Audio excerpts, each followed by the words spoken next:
Biru academy के YouTube channel पर आप सभी साथियों का स्वागत है। डियर बात करेंगे उत्तर प्रदेश के जो मुख्यमंत्री योगी आदित्यनाथ जी हैं, उन्होंने लेकर के उम्र सीमा में लेकर के एक बड़ा बदलाव किया है।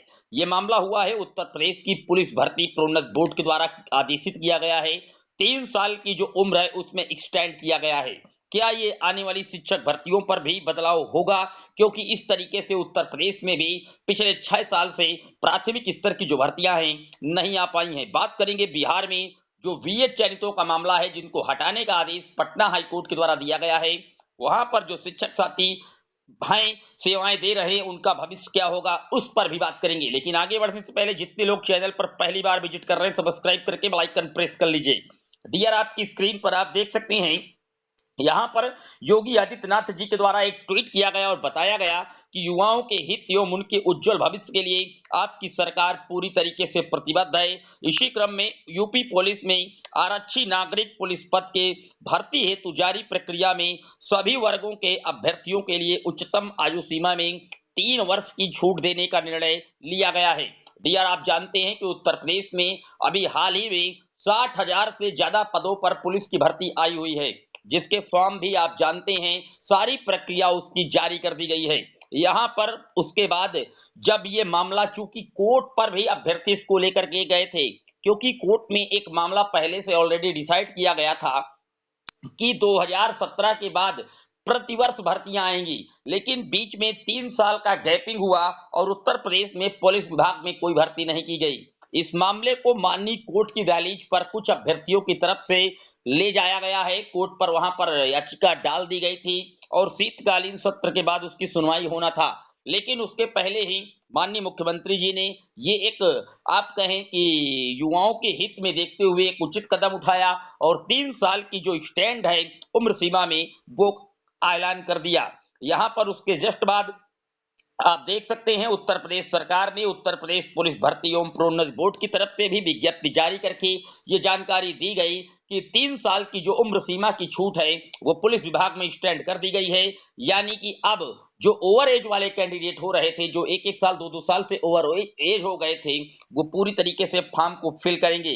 क्योंकि आपने देखा था कि यहाँ पर जो भर्तियां हैं वो पूरी तरीके से पंचवर्षीय योजनाओं की तरह रह गई हैं सिमट कर।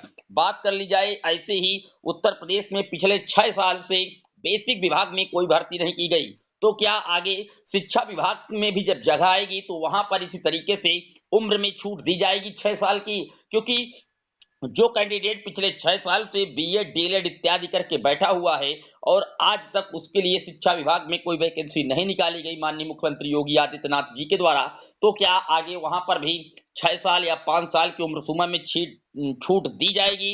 क्योंकि इससे काफी जो अभ्यर्थी हैं वो पूरी तरीके से अब तैयारी तो अपनी करती रहते हैं, लेकिन जब उनकी उम्र है, उम्र सीमा ही निकल जाती है, तो फिर वो कैसे एग्जाम में बैठ पाएंगे? क्योंकि यहाँ पर जो भर्तियों का प्रोग्राम है उत्तर प्रदेश में, वो पूरी तरीके से पंचवर्षीय योजनाओं की तरह बना दिया गया है। आप जानते हैं कि जब चुनाव का अवसर आता है, चुनाव आते हैं, तभी रोजगार की बात की जाती है, वरना यहाँ किसी भी प्रकार की कोई रोजगार के मुद्दे की बात नहीं की जा रही है। आपने देखा था 69,000 शिक्षक भर्ती उत्तर प्रदेश में एक बार कंप्लीट कराई गई थी। माननीय सुप्रीम कोर्ट के दिशा निर्देश के बाद जब शिक्षा मित्रों का समायोजन रद्द किया गया था, उसके बाद से आज तक बेसिक विभाग में कोई भर्तियां नहीं हुई, जबकि प्रतिवर्ष हजारों जो अध्यापक हैं उनका रिटायरमेंट भी हो रहा है। नामांकन की गति तेजी के साथ बढ़ रही है। छात्र शिक्षक अनुपात आप बखूबी जानते हैं, प्रत्येक जिले में 20-20, 30-30% सीटें रिक्त हैं, लेकिन सरकार ने आज तक शिक्षा विभाग में कोई जगह नहीं निकाली। क्या आगे आने वाले समय में जब सरकार शिक्षा विभाग में जगह निकालेगी, तो क्या वहां पर भी उम्र सीमा में छूट दी जाएगी? यह सबसे बड़ा सवाल बन गया है। लेकिन निश्चित तौर पर जिस तरीके से पुलिस विभाग में 3 वर्ष की छूट का ऐलान मुख्यमंत्री जी ने किया है, ये काबिले तारीफ है। निश्चित तौर पर इसकी सराहना की जाएगी। लेकिन आगे आने वाली भर्तियों में जहां पर ओवरएज कैंडिडेट हो रहे हैं, केवल और केवल मुख्यमंत्री जी के विज्ञापन न निकालने से वहां पर भी सरकार को उम्र सीमा में छूट देनी पड़ेगी। अब बात कर लेते हैं बिहार में बीएड चयनितों के मामले को लेकर के। आप जानते हैं कि बिहार में हाल ही में पटना हाई कोर्ट के द्वारा जो 6वें चरण में सिलेक्ट बीएड के कैंडिडेट हैं, लगभग 22,000 शिक्षक साथी, उनको बाहर करने का आदेश माननीय पटना हाई कोर्ट के द्वारा दिया गया था।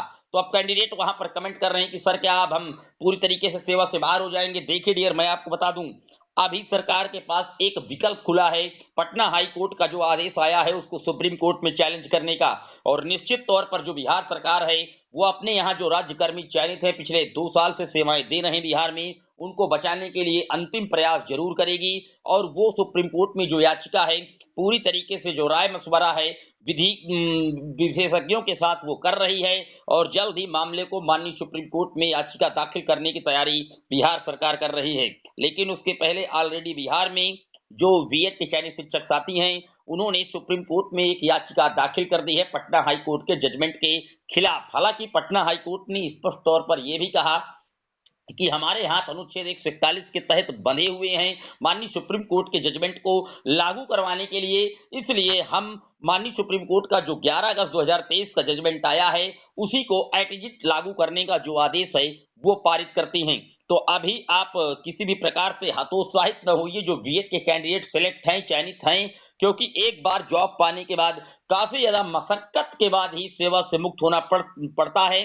हालांकि निश्चित तौर पर इसमें डीएलएड कैंडिडेटों के कमेंट आएंगे कि सर भर्ती प्रक्रिया आउटकम थी, तो फिर अब इसमें विवाद की वजह क्या? तो देखिए डियर, भर्ती प्रक्रिया आउटकम थी, लेकिन बिहार में सरकार ने उस तथ्य को छुपाया था। जब पटना हाई कोर्ट मेरिट लगी थी, सुप्रीम कोर्ट तक ये मामला पूरी तरीके से आउटकम था, तो सरकार ने इनकी नियुक्ति प्रक्रिया में ये सारी बातें उल्लेखित नहीं की थी। हालांकि कोर्ट ने स्पष्ट तौर पर सरकार को निर्देशित किया था कि जो अभ्यर्थी यहाँ पर नियुक्ति पा रहे हैं, इन सबको आप जरूर ये चीज इनके माइंड में मेकअप करवाइए कि आपकी जो भर्ती प्रक्रिया है वो ऑलरेडी माननीय कोर्ट के आउटकम है। निश्चित तौर पर आगे भविष्य में कुछ भी हो सकता है, लेकिन फिलहाल अब इनको बचाने का जो प्रयास है बिहार की सरकार वो करने जा रही है।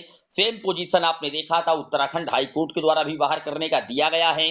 हालांकि एनसीटी का जो बजट है 28 जून 2018 का, वो पहले ही राजस्थान की जोधपुर हाईकोर्ट के द्वारा पेश किया गया था 25 नवंबर 2021 को, लेकिन उसके बाद उसी जजमेंट पर एट लागू करवा दिया था सुप्रीम कोर्ट ने 11 अगस्त 2023 को।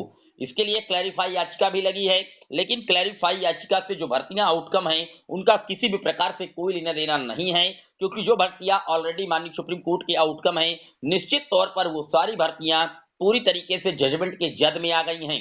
तो अगर पॉइंट की बात की जाए माननीय कोर्ट के जजमेंट के अकॉर्डिंग, तो निश्चित तौर पर बीएड अभ्यर्थियों पर खतरे के बादल हैं, लेकिन इसके लिए सरकार जो अपना प्रयास है वो निश्चित तौर पर करेगी। अब सुप्रीम कोर्ट के द्वारा क्या राहत दी जाती है बीएड चयनितों को, या फिर इनको सेवा से मुक्त किया जाता है, यह माननीय सर्वोच्च न्यायालय से पुनः एक बार क्लियर होगा, तभी स्थिति स्पष्ट हो पाएगी। हालांकि इसी तरीके के मैटर आप जानते हैं मध्य प्रदेश और छत्तीसगढ़ में भी पेंडिंग हैं, जहां पर मेरिट और लॉ पर डिसाइड होने के लिए सुप्रीम कोर्ट ने वहां की हाई कोर्टों पर छोड़ रखा है। छत्तीसगढ़ में आपने देखा था कि 11 अगस्त 2023 के बाद बीएड को इंक्लूड करके ज्वाइनिंग लेटर दिया गया है। हालांकि मैं आपको बता दूं, इन सभी राज्यों में जो ज्वाइनिंग लेटर पाए हैं बीएड के कैंडिडेट, चाहे छत्तीसगढ़ हो या मध्य प्रदेश हो, एमपी और 3 की, इनके ज्वाइनिंग लेटर में माननीय कोर्ट के भर्ती के आउटकम सारी बातें पहले से मेंशंस की गई हैं।